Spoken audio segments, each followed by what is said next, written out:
Hello, everyone. Welcome. So my name is Laura McGrath, and I have a colleague here, Jordana, who's sitting right beside me. So there she is. And we are going to be talking a little bit about Upopolis today. I'm not sure if any of you have heard of Upopolis, but we are going to go through a few different things. So I guess we'll start with this one. We'll start with the other one. We can start with this one. So Upopolis is an online platform that connects youth who are navigating grief, loss, medical illness, a whole bunch of kind of stressful life events together in a safe, secure network. So the one key factor about Upopolis is it's vetted and that no one can sign up on their own. So that's one of the big differences compared to other sites, online platforms. Essentially, anyone can just kind of sign up. You don't really know who's kind of on there, who's monitoring it, all that kind of stuff.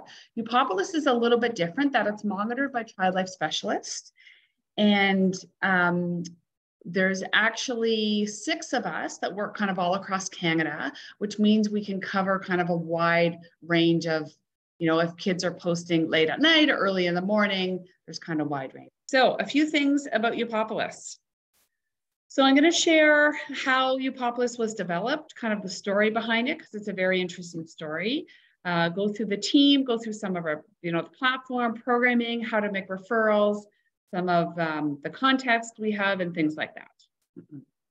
So there we go, I'll just move myself.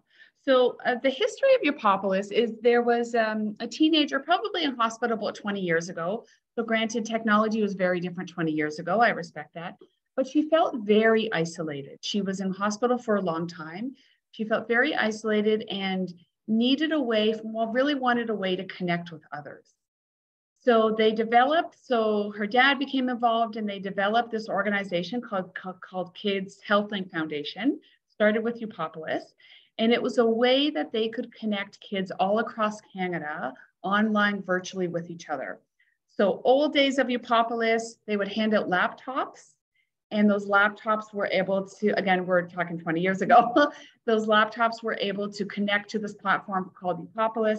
There were kids in BC, there were kids in Halifax, kids in Toronto, and it was a way to kind of connect, which really kind of started the platform and kind of built from there. So there are over 6 of us working on the Upopolis team all across the coast, which is great. So like I said, there's programming at different times of the day. And staff, we get reports of when kids post. So on other platforms, kids will post and, no one will really respond to it, or there may be an inappropriate post and that may be up there for a really long time and people don't have the ability to take it down. We get reports of when kids post, so we can kind of ensure it's appropriate post and respond if necessarily based on what the post is. We're on LinkedIn, Facebook, Instagram, Twitter, TikTok. It's a very kind of big, wide range of kind of advertisement or whatever, right? Social media outreach, that's right. That's what I was looking for, yeah. So the actual Upopolis platform, it's very similar to other social media platforms. You kind of have you have a news feed of where kids can see new activity when they've kind of logged in. The nice thing about this is we have different crews and groups, it's called, that's specific to different diagnoses. So Upopolis is for all range of diagnosis, not just oncology. So there's a diabetes crew, there's an oncology crew, there could be a specific brain tumor crew, there could be a leukemia crew, there could be an organ transplant crew, different things like that. And kids are able to join different groups that they feel that they are connected with. We also have different interest groups. So I love basketball, I love cats, I'm a competitive swimmer, things like that. So then youth are able to connect on a personal level as well, not just it being kind of medically focused, which is great. We have lots of different contests and things like that, which I'm going to talk a little bit about later, and I'll talk about. So some of the programming we do on Upopolis, again, it's all done by child life specialists.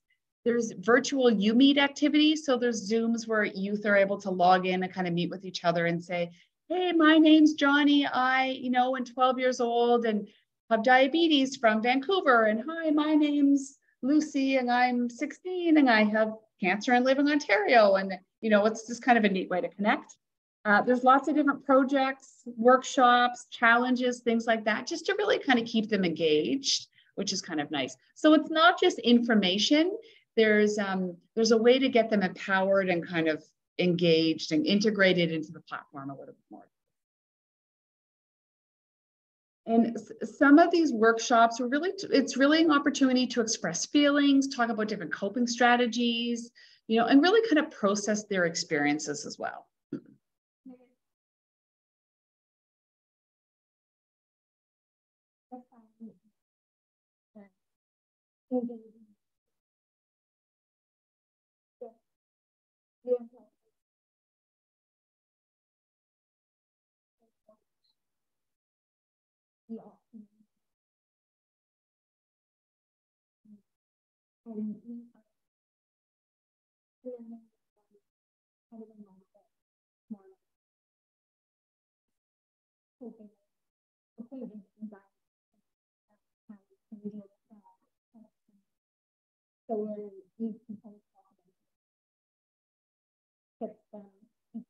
Yeah, and that's what's so great is they're really getting tips from each other too. It's not just tips from like a healthcare professional saying this is what you should do or this is what helps. You know, when you hear it from, you know, other people, similar situations, similar ages. That's exactly what it is. It's a lot of peer support run by child, like supported by child life specialists as well. So if the peer support kind of gets diverted a little bit, they're you know very skilled at kind of bringing it back, kind of the top of it, or to engage the youth a little bit more, because sometimes it's you know you get these youth together and it's really awkward and who starts the conversation and you know but another specialist who's running these sessions will be able to ask new questions. You know, some of the kids that I've worked with have found this. Yes, so that's exactly what it is, peer-to-peer support. Yeah. We also have leadership opportunities. So youth are able to become a youth pal. So you need to be on Upopolis for, I think that's about, and then you could become a youth pal. So be a little bit more of a leadership, leading some of these supports. They can also get volunteer too for high school and and you know, as you know, some of these youth that you know are in hospital a lot and have a hard time getting those volunteer hours because of lots of you know, circumstances. So this is an opportunity to get that. So referral. So the way Upopolis works is not anyone can sign up. So this is kind of a big, you know, key / selling feature of Upopolis, mainly for parents because they like the in that initially many years ago, it was only a child life specialist that could sign kids up. As you can imagine, that there were a lot of barriers with that, and we missed a whole bunch of people. So now we've really opened it up to any healthcare practitioner, anyone who's involved, admin, related to helping support youth 10 to 18 with grief, illness, sibling support, can actually become a referral. And then they can, and that's just one kind of protective step to ensure that not anyone. So Soraya with OPAC is actually a referrer. So she's kind of gone through the process. So she can sign up anyone, siblings and youth. We're going to talk about siblings a little bit more specifically, but she has the ability to kind of sign up. So any parents that are interested, she's kind of the contact person to go to. Yeah. We are trying to like potentially expand it to maybe parents being able to sign kids up as well. We're not quite there yet, but it is kind of in the works. Yeah, I mean, there's pros and cons to it, so it's we have to kind of navigate it. So the thing that I love most about Upopolis is the content on the site is really guided by the youth. So kids may post, you know, I was newly diagnosed. I know nothing about this rare. The child life specialist behind the scenes then start getting age-appropriate information for that new diagnosis, start sharing it on the platform. Start reaching out to see if others have the same diagnosis, things like that. Because we all know kids will just Google this rare thing, and it's not maybe age-appropriate language. It's not maybe specific to what they're dealing with. Right? So what did you say? Yeah, no, not right. Not even correct. Exactly. Or true. That's exactly it. And we all do it. I mean, I think we're all guilty of it. Even more because, you know, that's the world they live in.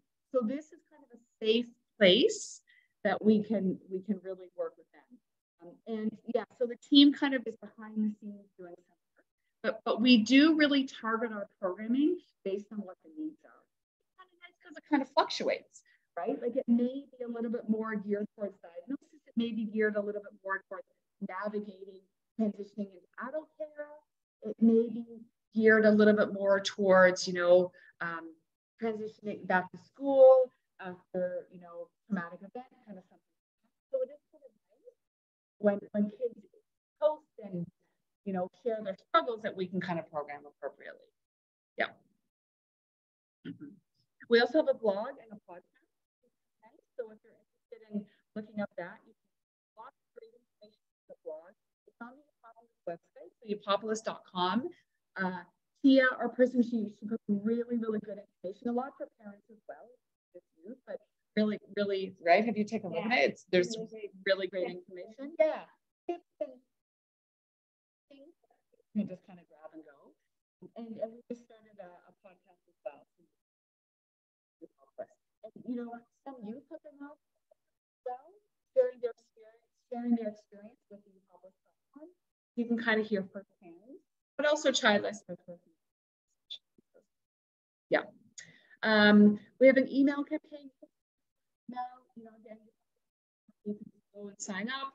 We have different kind of challenges that we ask youth to, you know, I can't think of something off the top of my head, but kind of usually it's a 5-day challenge and ask them to post different things or share different tips and things like that, and then they get it. And it's just a way to engage, right? So just kind of a review of this, you know, it really is a family-centered thing. I mean, one family that struggled 20 years ago identified a need, kind of built this really great platform, and now many people are benefiting from it. It's great. You know, we're having continued growth. We're finding new ways. So initially, Upopolis was just for youth 10 to 18 that have medical diagnosis. That was it. That was kind of the limitations. Now, we're very excited to announce we have different islands on Upopolis. There's a grief island. So youth of adult patients who are dealing with grief in the family can connect that. There is now a sibling island, which Jordana leads. Talk a little bit of that. It's just kind of up and running, but it's for siblings only. So the siblings actually can't go on the main because that's for the kind of patients, but it's just siblings. So they can have really talk and share about their experience from a sibling perspective. And then we just created a youth of adult patients. So we're now trying to target the adult kind of population. You know, for parents who are diagnosed with different things, some of those youth are struggling as well, right? So we're really trying to kind of reach out. Okay, what else? Yeah. So I think we kind of talked about stuff. Yeah. So you don't need our contact information. Just go to the website, upopolis.com. You can sign up. Saraya is the person to contact to sign kids up. But I have another presentation that I'm going to specifically talk related to OPAC. I think you guys might be a little bit more interested in. But that kind of gives you guys an overview. Does anyone have any questions?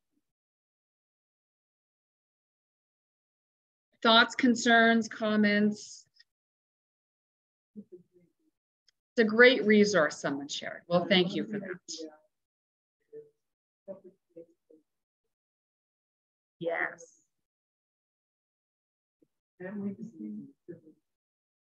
Yes, exactly. Right. Yes. I'm just going to repeat that just for the recording. Yes.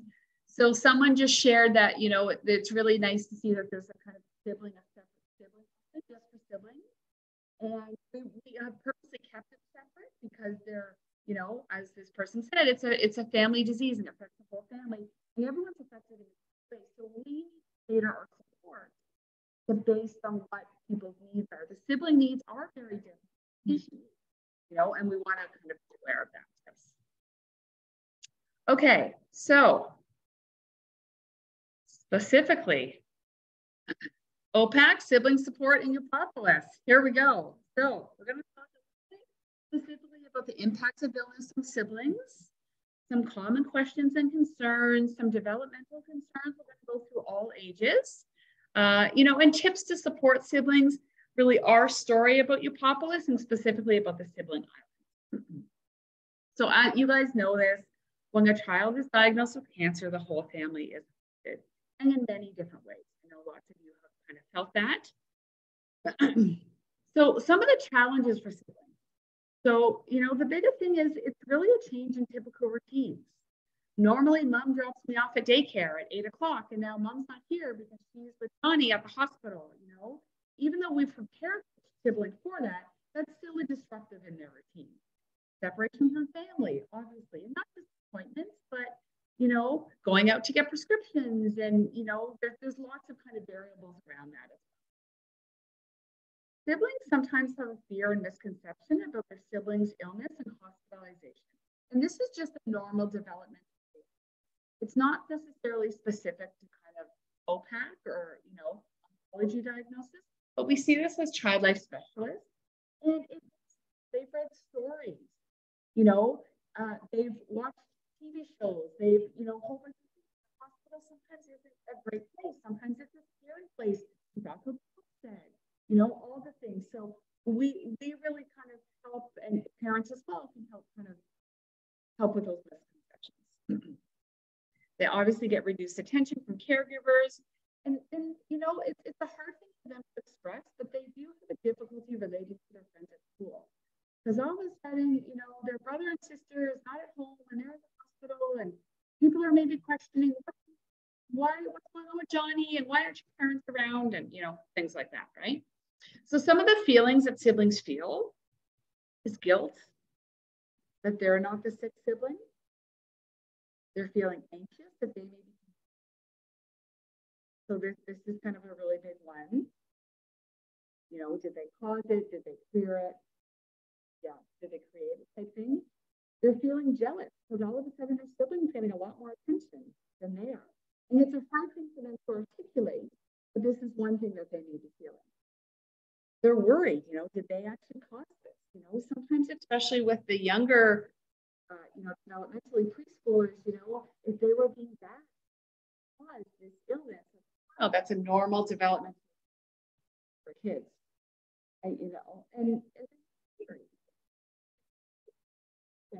lots of things are kind of, mom's missing my birthday party because of the hospital and things like that. So, and they can also feel all these things at once too, because they could feel things that they're not going to but they feel like what my siblings is this one, and who has this is my dad that they are taking this often. So they have all of these experiences, but they don't feel comfortable sharing it often because they don't know that it's possible. And it must be confusing for them having all these mixed feelings because they can't label it. I'm just feeling scared. I'm just feeling this. It's the dynamic in the situation is complicated with lots of different layers, right? So that's a great, and it's, yeah, you're right. And it's always changing too. That's a good point. Yeah. So some of the behavioral changes you'll see in children, they've become more withdrawn. They eat less. They may even eat more. It's really kind of a spectrum. They engage and talk less with others. They just become a little bit more withdrawn.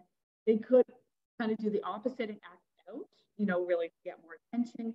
And again, depends on the age, circumstances. There could be increased outbursts. Sometimes they regress earlier behaviors. We see this with toilet training and kind of things like that, needing a soother and all those type of things.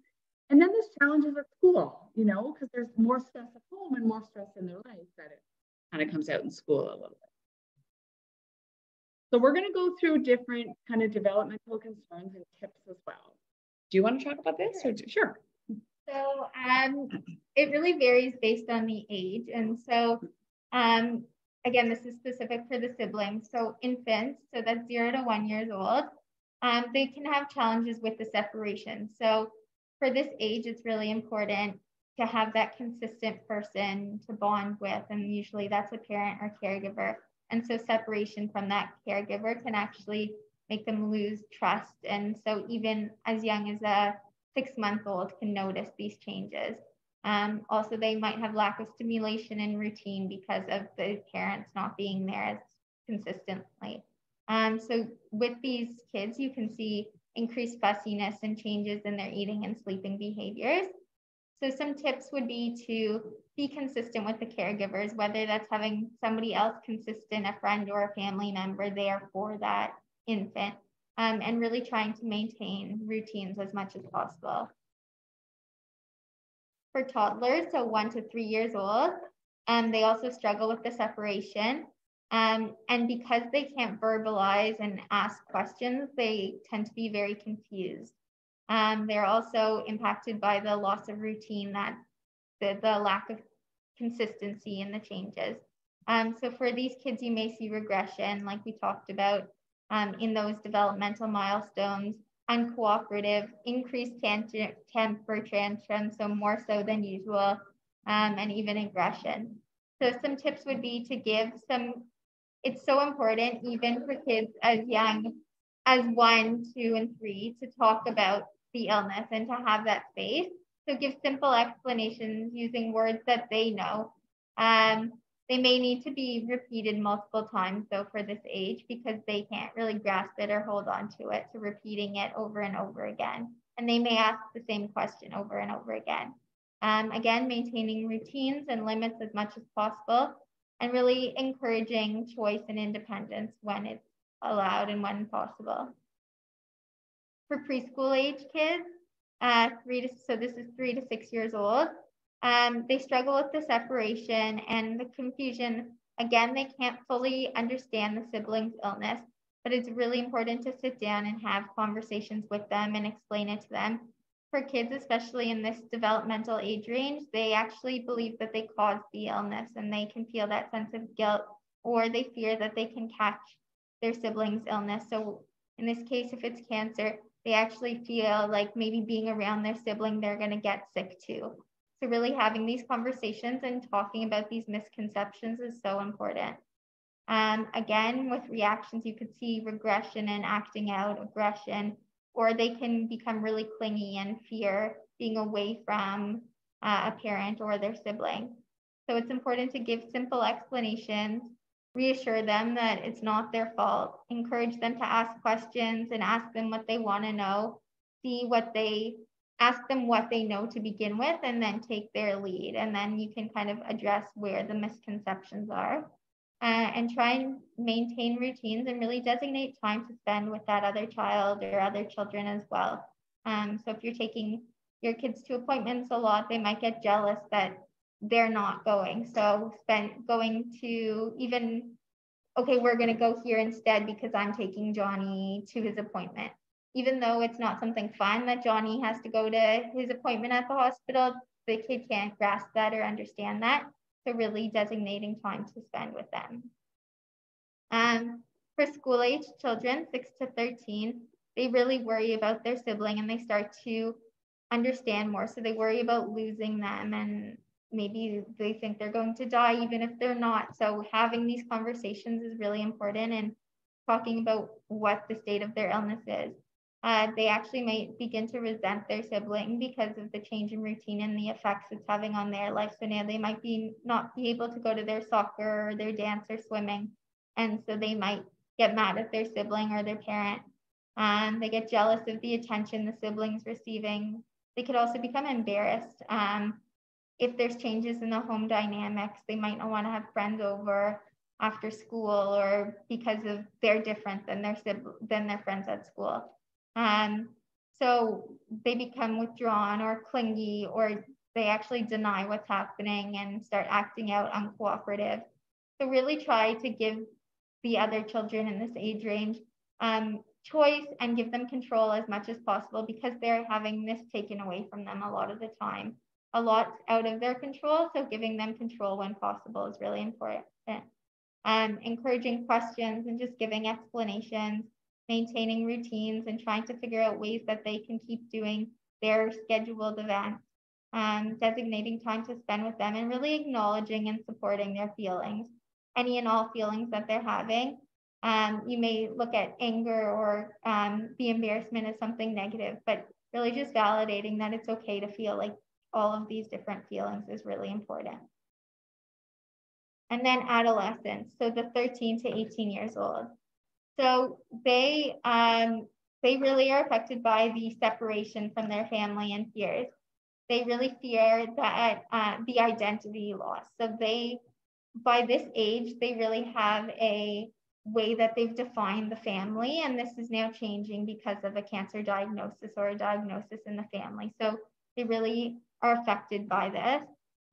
They're more aware, so they recognize the stress on the parents, on the child, on everyone, and they worry about all of these things. They can become insecure about feeling different from their peers, and this may cause them to feel withdrawn and a lack of social support because they can't talk about it with their friends because their friends don't understand. And they often begin to take on more responsibility. So they may do more chores or more things around the house to help. And they want to be productive and caring, but at the same time, they might not want all of this responsibility, and recognizing that they're still a teen too. So they may become withdrawn or anxious, depressed. They may have these mixed feelings of resentment and anger and frustration. So some tips are really to provide ongoing information and preparation. Oftentimes the child with the illness gets the information when they go to the appointments at the hospital, but then the sibling's not updated. So it's really important to have conversations with the siblings too, and give them information on and updates on the illness, and listen to their concerns, answer their questions, and really involve them as much as possible. Encourage them to keep doing what they're used to and their peer interactions, and really respect their expression and independence and who they are and how they define themselves. Okay, so I don't know if you guys have ever heard of this, but these are kind of the 16 common concerns and questions that children have when they or someone they care about has a serious illness. So they're really wondering, what is it called? Can I catch it? Did I cause it? Hear it? Who will take care of me? How can I connect? So this is never real. People are taking notes, so I'll leave it up for a second. Yeah, it is a very interesting kind of way to look at it, and a lot of children really kind of have these questions.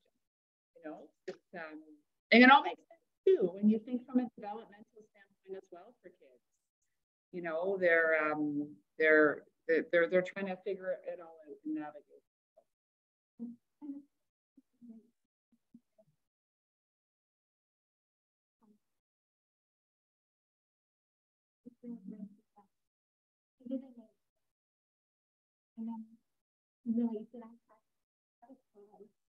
Right.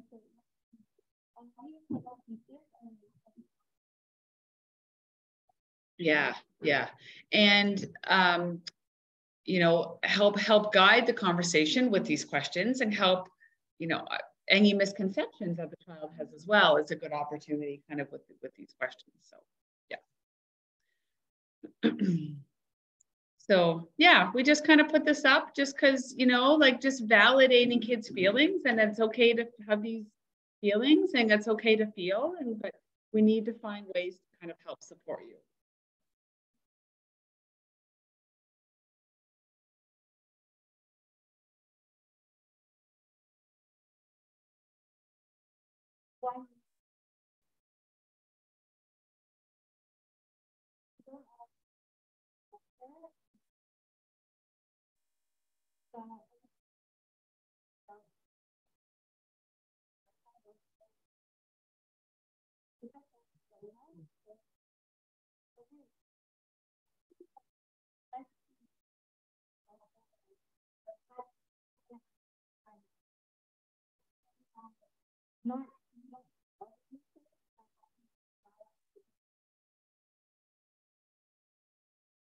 And thank them for asking the question too, you know, like you know, that because that's important too, that then they'll continue to ask and be curious and stuff, right? Yeah. So I'll just kind of read this out. So siblings with medical needs, you know, both healthy siblings, are at a higher risk of mental health issues such as anxiety and depression, and are more likely to have feelings of loneliness and guilt. Providing spaces for youth to freely express their thoughts and connect with others who are sharing the same feelings has been shown to positively affect the well-being of the healthy youth. So this is where Upopolis siblings come in. Here we go. So see, we're kind of wrapping it all together, right? So yeah, so we have kind of a separate island. It's called the Upopolis, only for siblings.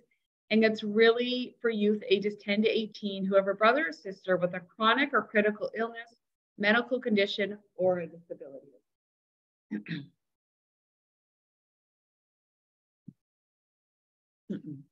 So specifically about the Sibling Island, it's monitored daily by a certified child life specialist. It's fully accessible on any device with internet or data. So there is kind of an app version. It's not so much like a true app version. You can just kind of access it on your phone, but it's very simple to use. There are trusted, vetted resources specific to the youth experiences, which I talked about. It's also an opportunity to directly connect with other healthy siblings, sharing their experiences, you know, help youth process their own feelings, also gives them a sense of control as well. There is an opportunity to ask a certified child life specialist specific questions. So they can, you know, it's not just peer-to-peer support, but it's also questions kind of from the child life specialist, and we do respond. And it's all free. I mean, one thing I didn't comment, but obviously, you know, it's all free. There's lots of group programming, monthly sessions, things like that. So some of the benefits. Do you want to talk about this? Really provide a sense of belonging. And so you can connect with others. So it's also community and affirmation. Someone brought up before, and that's peer support. The information is a big piece too, and that education piece about their siblings' diagnosis. Sometimes we often forget that the sibling hasn't gotten that information, or also has questions. They get those age-appropriate resources and content, and they can ask whether it's about a procedure their siblings having or something like that, to get those answers. And there's also the fun things, the activities and the game type. And then there's also activities for them to cope with their own feelings and their experiences, help them, whether it's the separation or how do I deal with these feelings that I'm having of resentment or those things. We provide coping activities specific to those feelings that siblings have faced. And so with this, you feel less isolated. They feel more empowered by connecting with others around the same experience. It really also normalizes what they're feeling. There's often they feel, is it okay that I'm feeling like this? And they have those questions. So it does normalize that. And they're better able to understand their sibling's condition and less likely to have the feelings of fear and sadness because of those misconceptions that we spoke about. And they feel more in control, which is really important when they have a lot that's out of their control. And with the variety of resources available, you can really learn how to navigate the changes in the experiences. So I think we're kind of wrapping things up because this is just, we talked about the news feed before, some of our weekly programming. There's so this is just kind of one example, 4 ways to stay connected to a loved one while they're in hospital.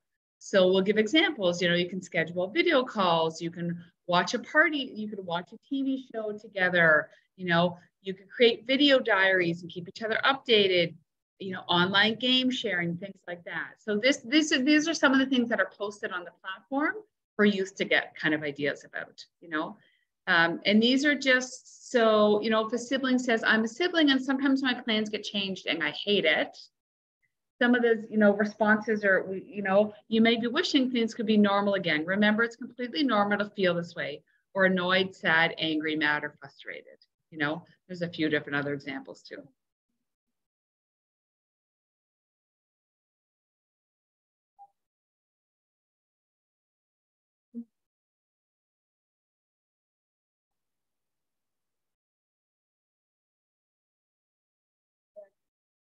Yeah. Yeah. So the last one, it says, don't be afraid to speak up. Try talking with your family to see if there's solutions that might help you to continue to do what you've planned to do. So it's also kind of a solution, approach as well, not just support, but different kind of, concrete strategies that we can help them with. Yeah. On the platform, they have an opportunity to do some journaling, which is good. It's all in place, kind of an online journaling on their own. These are just kind of different types of programming. We don't need to worry about, like we have a worry box. So again, we, may encourage kids to put some of their worries in a box or some other place. Kids maybe have never heard of this before, but they'll get it through, the support on Upopolis. And lots of kind of different activities and processing to kind of go through different emotions and things like that.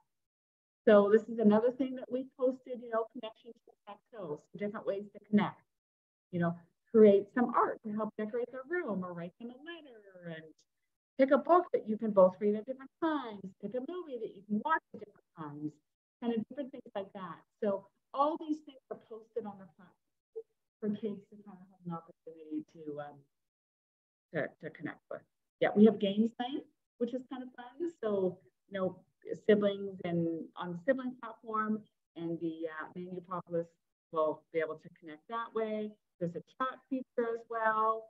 And I just wanted to share this quote because I think it's really important. The internet has become one of the top health information resources and modes of social communication for adolescents, and is therefore ideally suited to the provision of information and social support programs, right?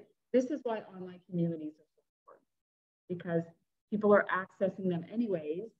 Why not direct them to a safe, supported network? Yeah.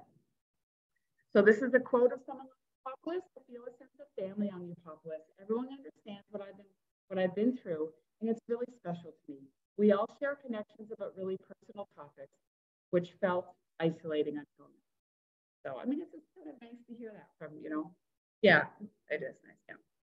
And again, the connections I made with Upopolis are different from the ones I make at school and in my community, because the friends I have from Upopolis understand me and can support me in ways that most other people shouldn't be able to relate to.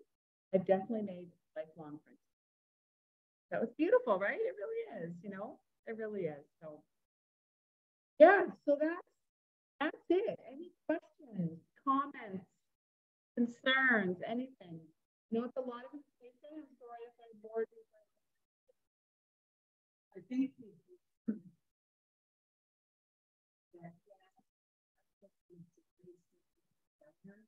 the oldest siblings, 15, 16, 17, 18-year-olds, are because, they can fend for themselves. Here you go, this is my car keys. Right. Whatever. And now this is great because you have got it based on 10 to 18, but yet those 16, 17, 18-year-olds to connect somehow, because anytime they go up to sick kids, everything's designed for the siblings of little kids. And it's so true. And again, I get it. The majority there, and most of the siblings can go off on their own, or here you go, do this, do that. But there needs to be some type, and again, this is way more. This didn't exist 13 years ago. My kids at that age had nothing. So this is phenomenal. This is great. This is and again, I get over because what happens is people create things when they've seen something that wasn't there. Right. And that's the biggest thing is folk, really pushing for siblings of the older group, because they can handle it, they're older. Then when they're 19, 20, 21, they start blowing up because there was nothing there right at the time. And typically, especially in bereaved siblings, it happens 3 or 4 years after. And then they're in mid-20s, then they don't qualify for programs. Yeah. So it's a catch-21. Yeah. This is fabulous. Yeah. I'm thankful that this exists now. Yeah. I appreciate that.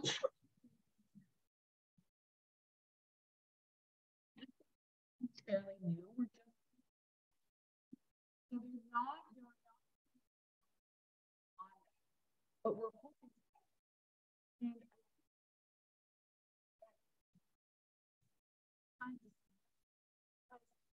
so your daughter signed up for her. She's the only one on there, and then your daughter signed up next day. Cool. Or then 15, siblings sign up and then that's going to create the snowball. So now we want to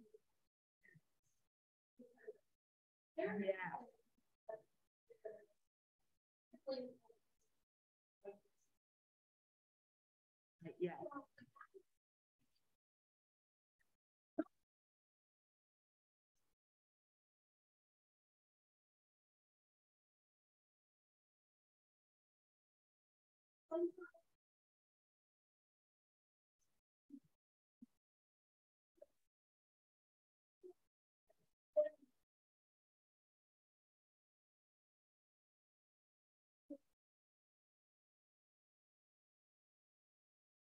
Right. And so that's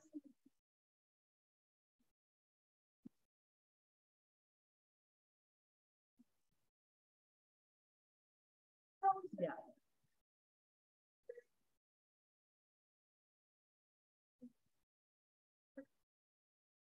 Yeah. Yeah. Yeah. So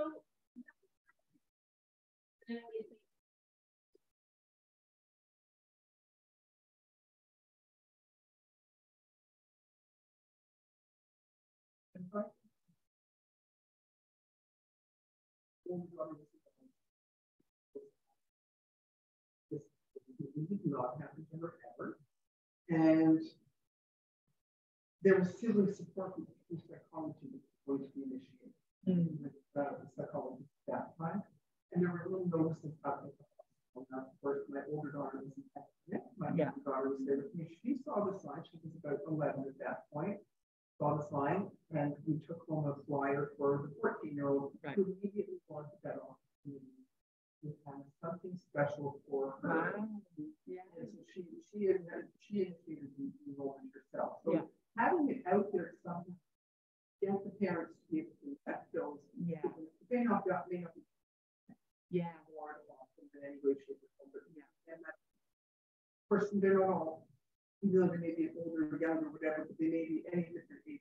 But I think all of our children, most of our children, want to protect us as parents. They see that we're already troubled and upset. So they want to be, I'm okay. I'm going to be the strong one. I'm going to get mommy and daddy or whoever's sort of praise for being tough, even though they are not so tough inside and they've got a lot of issues. So I think this is a really ideal place for them to be able to ask and then to be directed on. It's a thing.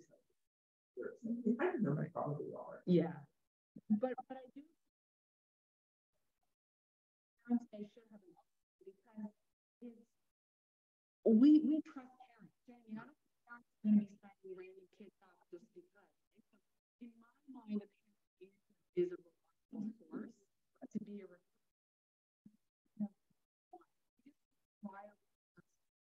youth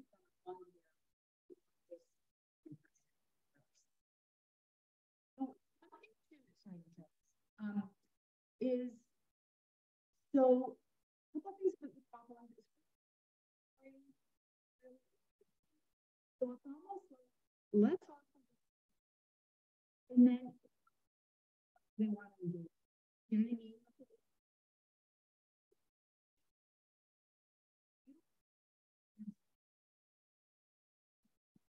You could, turn a little bit like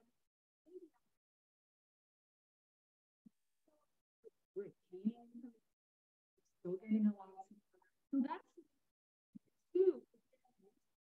Years ago, I was actually promoting it to is what do you got to lose?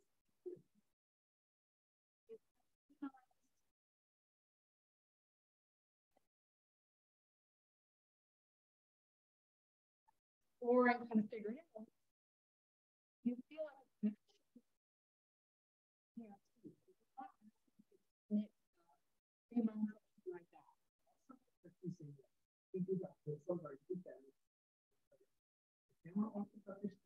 Right. Yeah, right, exactly. Yeah. You know, most often they might not respond, they may come back and then. Yeah. And I would think like an organization like this, the parents are you know what I mean?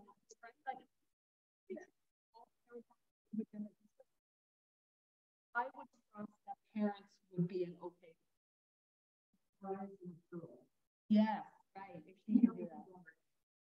Yeah.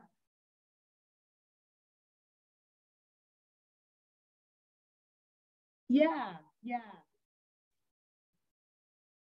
Yeah.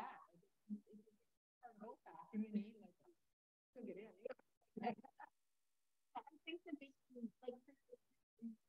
like we want to one. Yeah. I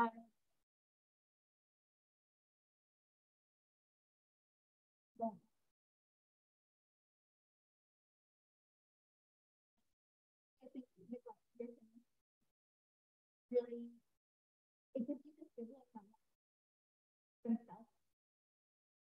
Right. We just Right. Yeah. really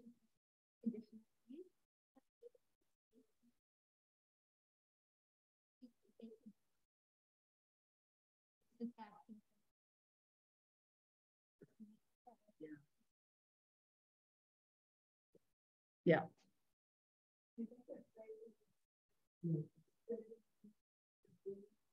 Yeah. No.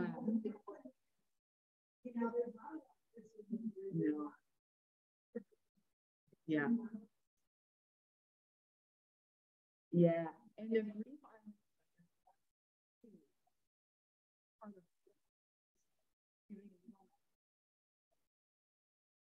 yeah, people maybe no.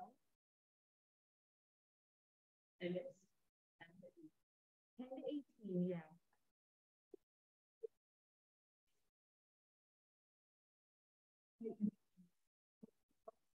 Yeah. That's right. That's right. And that's the and again.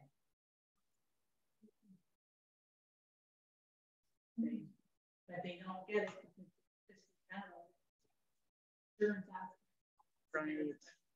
All this but interesting.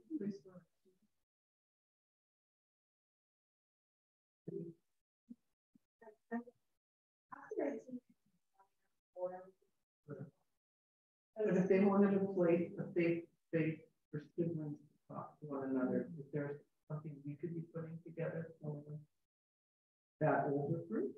But I mean, interesting feedback because Upopolis is always open to expanding. Years ago, it was just Upopolis. We didn't have a grief island. We didn't have a sibling island. So maybe we create an 18. Yeah. Right. Maybe we create an 18 for 25-year-old. Right? Like, Us kids still have a place to go. And gradually.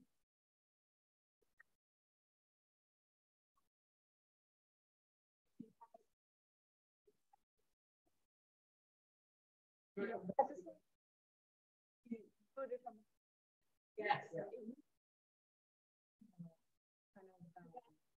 I was thinking of 3 months, but like I've done a group of who are their kids are like you say they're graduating from 60, so in the adult house. Yeah. And there's all this anxiety, and they've got nowhere to go per se because the minute they end up in, it's a whole different ballgame. Yeah.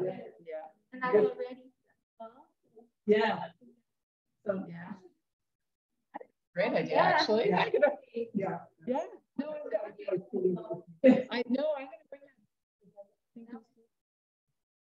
like it just, and that's just my personal, because my kids were, my oldest had just turned 18. Right. So even some of the older siblings might still have a younger sibling, but they're maybe 18, so they get swept away from everything. Yeah. They're your early adopters.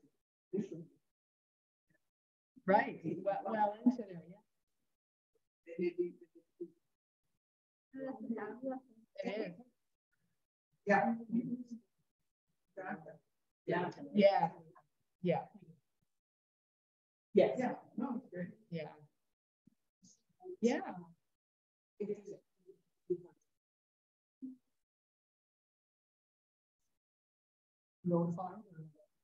a great question. Luckily, we haven't come across. As part of the referral process, we need to list name, because it's pending, a parent's name and so an emergency in case, FYI. We do look into that for that. Sometimes it's I'm having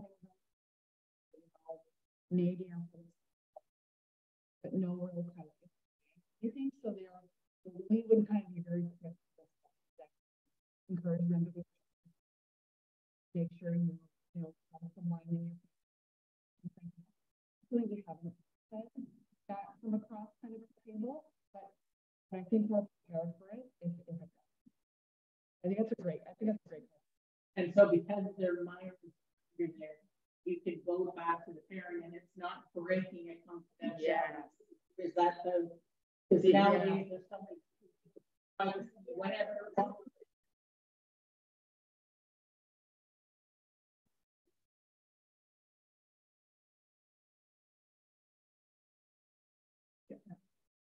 Yeah. And maybe and maybe the Tyler's supposed to use that so we have a feature, we have like a feature. So it would kind of be called maybe you need to talk to the thing and connect with them.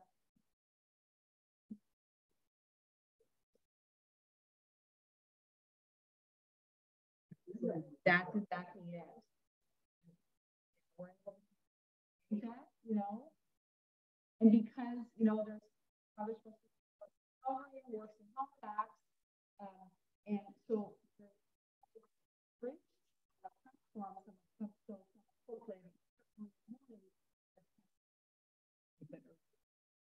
not daily. And along those lines, like you mentioned, yeah. But do you kind of do an individual say, hey, we appreciate your content and the thing? Like, is there a personal connection to follow up with? Just checking in and say, hey, even if everything's fine, thanks for your content, dear, blah, blah, blah. Yeah. Like, do you do that kind of person? A little bit. I'll make the platform on a regular basis. I used to be years ago, but a little bit. So I'm not sure, but I know when someone I would always say, welcome back. You know what I mean? Like, thanks for sharing, trying to engage them a little bit more. So I think that's the key. Right? It's hard when kids post and then they kind of get knocked back, whether it's from a peer or a specialist, that's where we lose them. That's where we lose them. So that connecting, and then I'm saying, sport, basketball. Like playing the basketball group, because then the other kids who are also doing it, kind of thing. I mean, I can't ask about that kind of thing. I assume it is. I guess I think it is in the sense that the video night, we love the game night. I think we are building more of a connection, like I think beyond I don't know. I think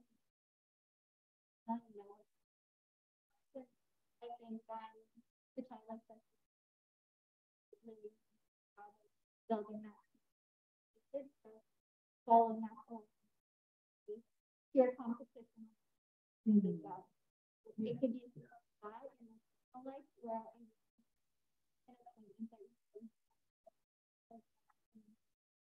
right. So I think this is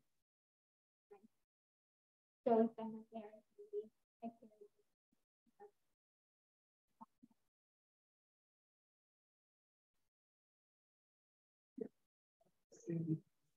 yeah. You're listening to. Right. Yeah. Yeah, but any questions? Email this guy. If you go to upopolis.com, sign up for the newsletter. And Soraya is a great resource. She's my contact information. So if you think about after the fact or anything, I appreciate your time and questions. Yeah. Going to